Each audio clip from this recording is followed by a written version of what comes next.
Welcome to the Tesla Economist. Please hit the thumbs up and remember to subscribe. You can also follow me on Twitter and talk to me on Patreon.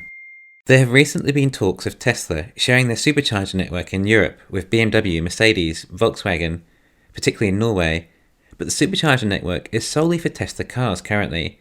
Elon has mentioned in past earnings calls that Tesla would be open to sharing their charging network with other companies offering EVs. Well, Elon has just now said on Twitter that Tesla are making their supercharger network open to other EVs later this year. He goes on to explain that this will indeed be for all countries over time. So how do we feel about this? As a Tesla investor, you're somewhat in two minds. One, you want every advantage possible for Tesla to have over all the competition, so the company does that much better than the other EVs. This would be investors wanting to have a larger market share of the EV industry. But as an investor, you also have to think, is that really important? Wouldn't it be better if Tesla had a smaller share of a much larger pie? Remember, Tesla's larger market share is only a very small fraction of the actual autos industry. The EV industry potentially has about 50 times larger to grow, until it becomes 100% adopted as the mode of transport.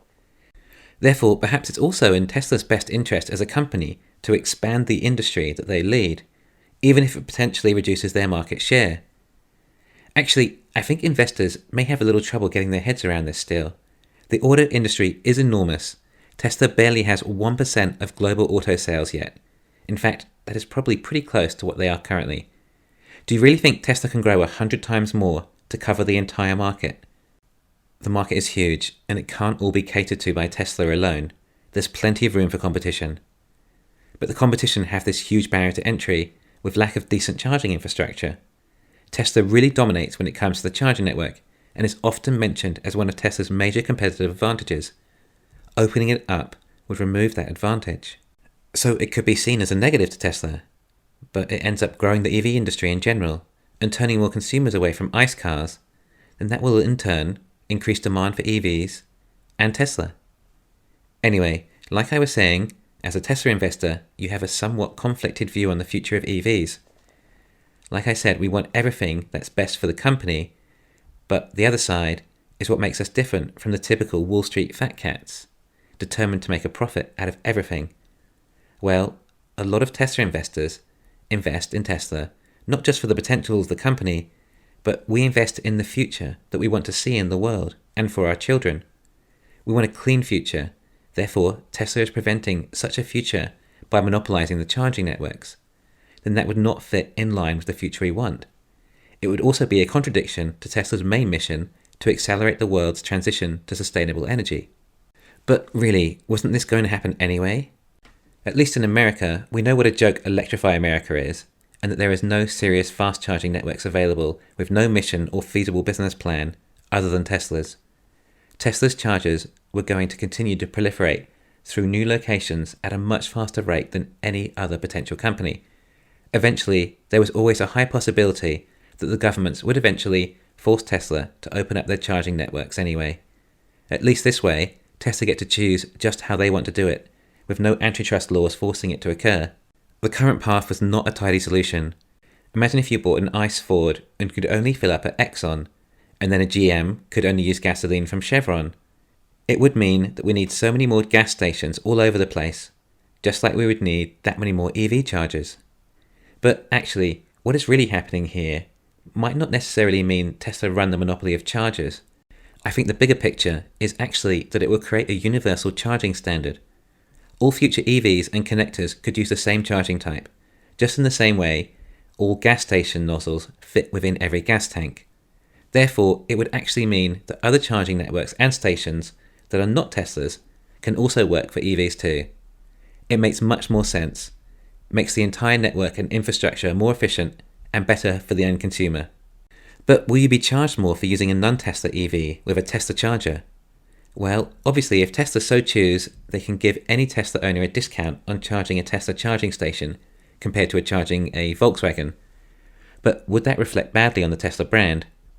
Well, it can obviously be argued that Tesla have been investing capital into building this network, which means sacrifices in other areas of their auto business.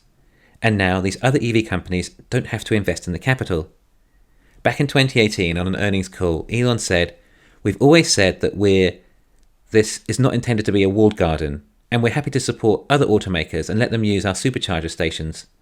They would just need to pay the share of the cost proportionate to their vehicle usage, and they would need to be able to accept our charge rate, or at least, and our connector, at least have an adapter to our connector.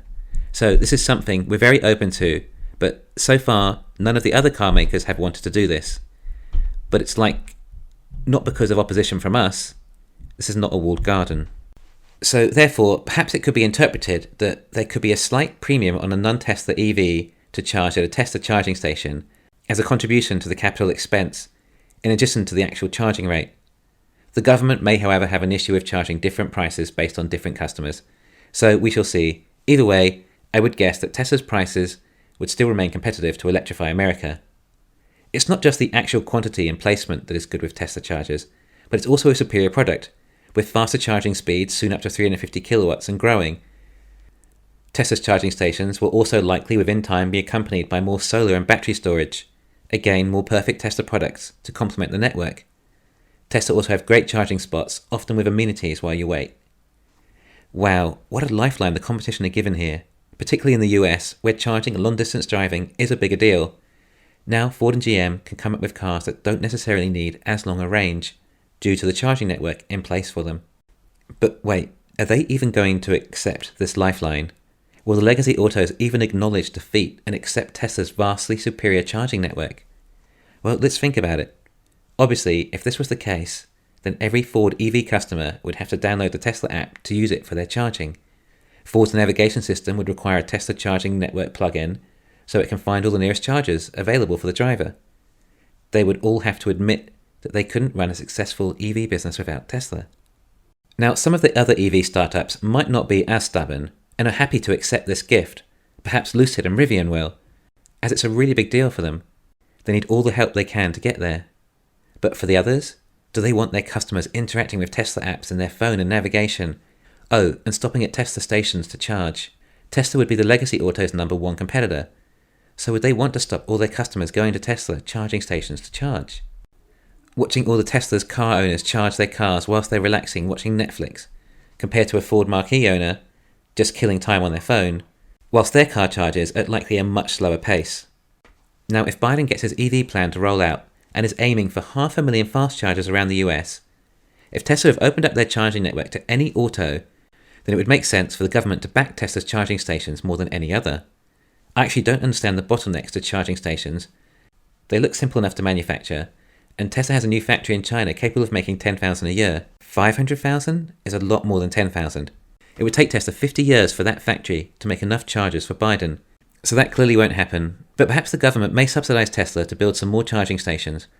It would be a shame if the subsidies, or whatever the incentives are, went to a different charging network. Not just because I'm invested in Tesla, but because Tesla seem to be making the best chargers. I think overall I feel happy that this is happening. I think it much better that we have a universal standard charging network, one way or another. Sure, it will mean more income for Tesla, as they have more charging customers, but the charging revenue was far from being the make or break of the company, so I feel it will have a very minimal impact on profits. If anything, perhaps it will make more chargers feasible, possibly in more remote locations where they were not previously, thus improving the overall charging network. And bear in mind, we still have hundreds times more EVs to come onto the roads over the next decade or so. We'll need a lot more chargers in a lot more places. They'll become more and more ubiquitous. Which, come to think of it, although it's not quite the make or break of the company, when there are that many cars on the road, and Tesla does perhaps have that large a market share for chargers, then it could still bring in significant revenue, but perhaps $10 to $20 billion a year, compared to over $250 billion a year when Tesla is selling 20 million EVs a year. I'm really not sure if the legacy autos would actually be willing to let their customers have so much association with Tesla, particularly when the legacy autos offer such inferior EVs. More Tesla experience is not really what they want their customers exposed to. I think it's great for all EV companies, and Chinese ones too, that are not legacy autos. They do not have the capital or cash flow for such large infrastructure investments. This would definitely give them a leg up, and a huge advantage over legacy autos too.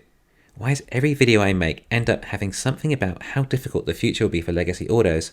I think the world might be trying to tell me something. Thanks for listening. Please hit the thumbs up and subscribe.